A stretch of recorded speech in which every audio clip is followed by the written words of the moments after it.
Belə olmaz qaqa. Biz daha böyük işlər görməliyik. Qaqa biz də daha böyük işlər görməyə gedirik ana. Heç inanmağım gəlmədi. Qaqa pul qazananda sən elə deməyəcəksən. Qaqam bilirdi ana. 2 nəfər var gecəyə düz 1000 dəstə göy bağlayır qardaşım. Bilsən necədir?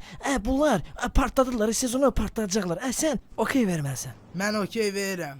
Amma bu dəfə də ziyana düşsəm, bax sənin quş beynini dağıdacağam. Başa düşdün məni? Qanmaz.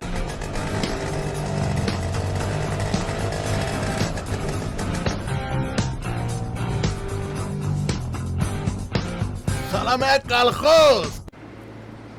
Qaqana qulaq as. Bu sezon partladacaqdı ana.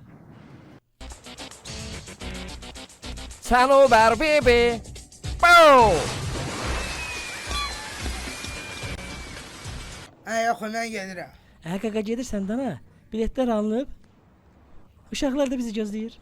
Qaqa gəl də ana bizi gözləyirlər tez ol. Mən sağ sözümü dedim. Budur mənə təriflədiyim mal. Ey eşek ne kanır Zəfər. Qəşəng zarafat. Eyrisi.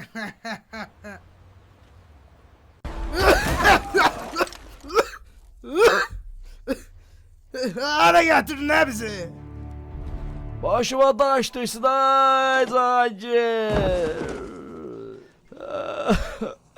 Ay benim kırıldı. Cahangir kimdi bu ne danışır? Götürün bunu. Anakonda Efendi bilirsən? İndi isə mən sizə babacığım Anakonda Efendimi göstərəcəm. 1, 2, 3, Sənuber bibi. Yalim kırıldı.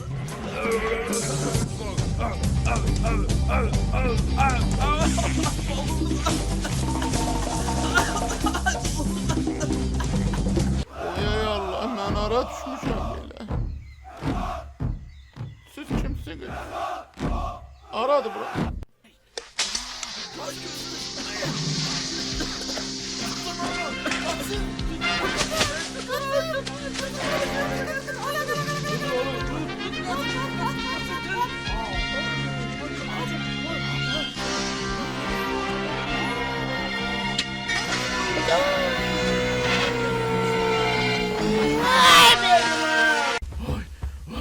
Cahangir gelem ora.